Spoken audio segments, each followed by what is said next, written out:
Very interesting, hence. We seem to have 60,000 thoughts a day on average, which comes down to one every second. Less than 5% is functional. The rest is mainly negative and repetitive.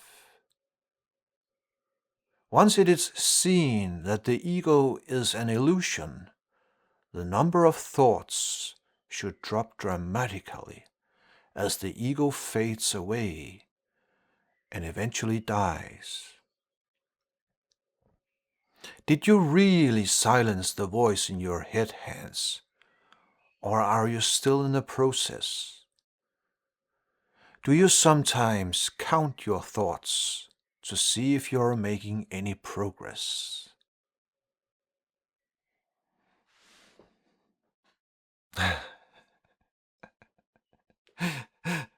No, I most certainly do not count my thoughts. I am not interested in counting my thoughts.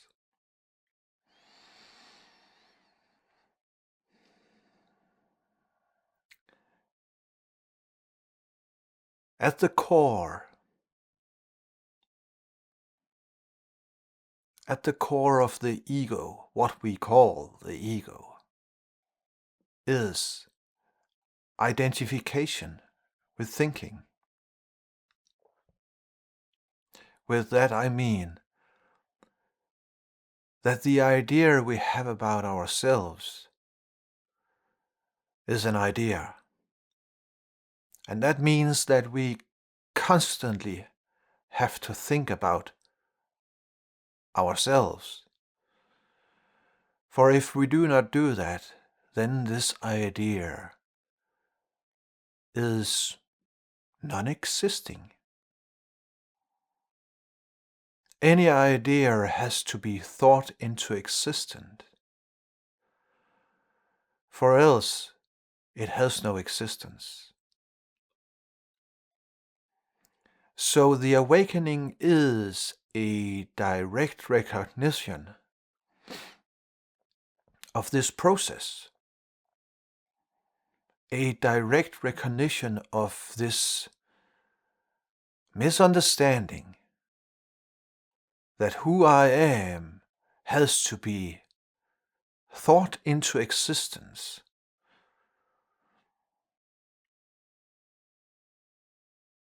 So when identification with thinking is seen through, there is simply a loss of interest. The mind might still be generating thoughts, but I am not interested in those thoughts. And it is in that process that the amount of thinking is fading away. But there is a momentum to this thinking because it is a result of habits, conditioning, conditioned habits. So there is a habitual momentum, and it is sort of like a supertanker. If a supertanker is steaming away, and then if the captain puts all stop on the engines, the supertanker is still floating away, sailing away for quite some time, because there is a momentum to the moving of the supertanker. That is a metaphor that describes very well the momentum of the thinking process. It is a very, very deep-seated habit.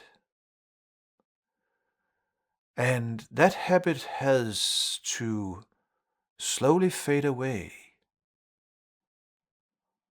Some of the habitual thinking is simply evaporating instantly when you see through the illusion.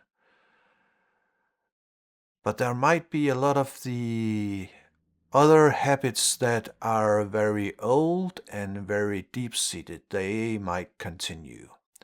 And the mind might still generate these thoughts. But it is not a problem. I'm simply not interested.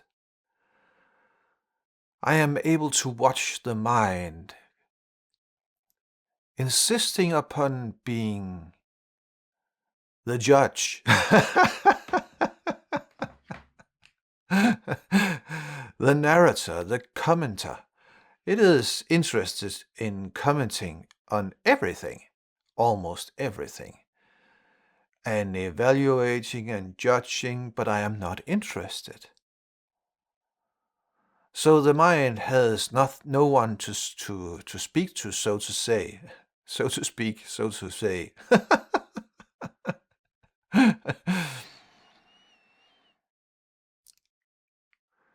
And when I loses interest, then slowly the mind gets more and more quiet. It has no one to talk to because I'm not listening.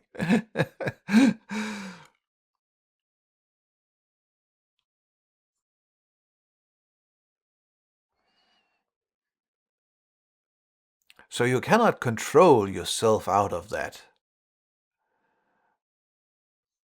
And why would you count the thoughts?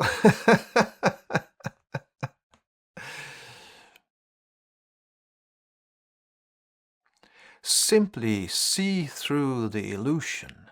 And when you see through the illusion, you loses interest.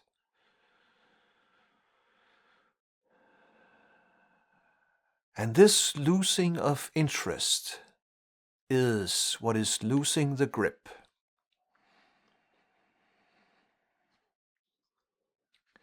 Habitual thinking creates a lot of suffering. I will soon be making a video especially about suffering and how to see through the illusion of suffering. But the habitual thinking creates a lot of suffering. I'm simply not interested. And then the thought patterns dissolve. They loosen their grip.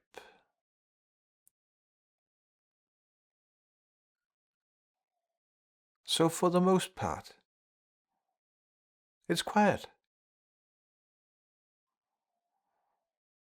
And sometimes I just have to say to the mind, well, thank you for noticing, but I am not interested. I know what you are doing. I know what you are trying. You are trying to recreate this idea about who I am. But I have seen through it.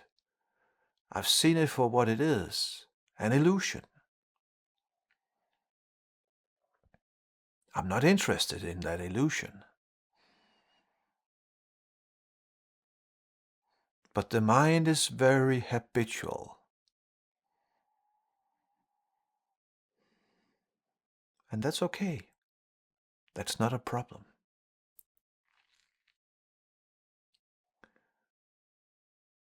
So I know the next question typically is, well, how do I then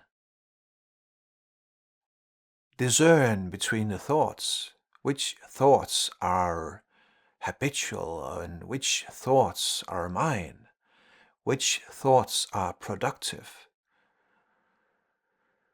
Which thoughts should I listen to and which thoughts should I not listen to? It is actually not that difficult.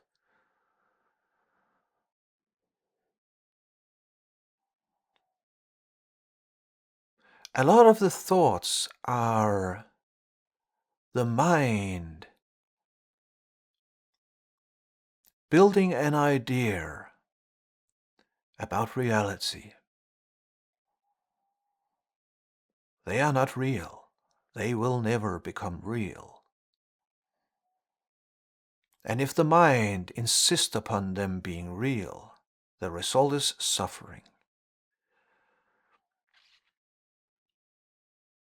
But the thoughts in and of themselves, they are not problematic as long as I do not believe in them.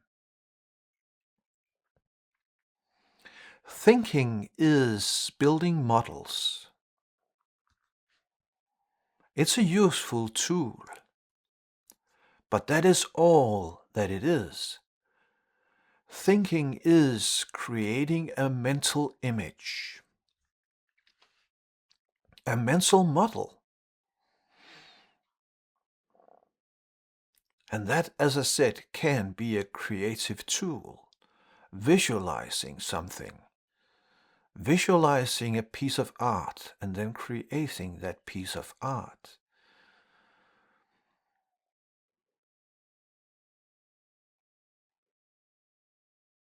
But it is very rarely that the piece of art ends out being exactly as visualized.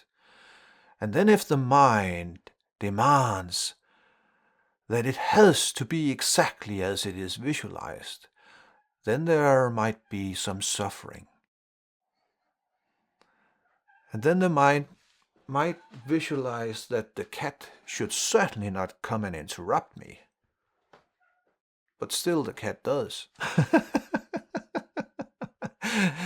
So if the mind says the cat should not come and interrupt me, then I'm not listening. Because very obviously the cat does.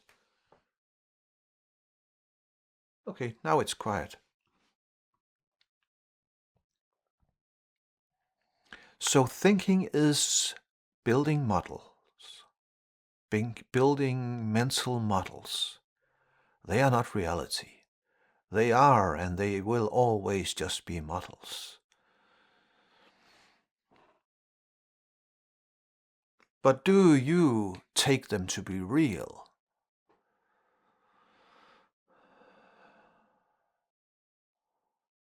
Then suffering is the result.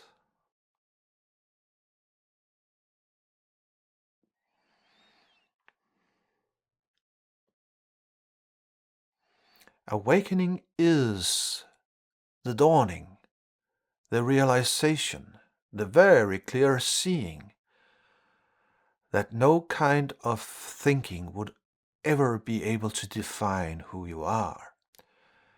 And you are most certainly capable of knowing yourself without thinking about it.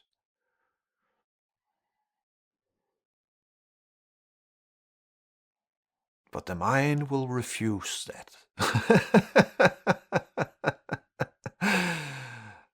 The mind will very stubbornly say, no, that is not possible.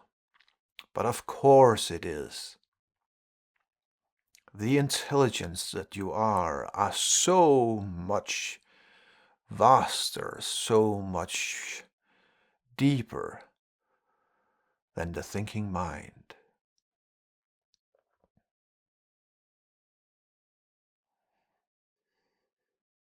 Stop counting your thoughts. Stop being interested. See through them. See them for what they are.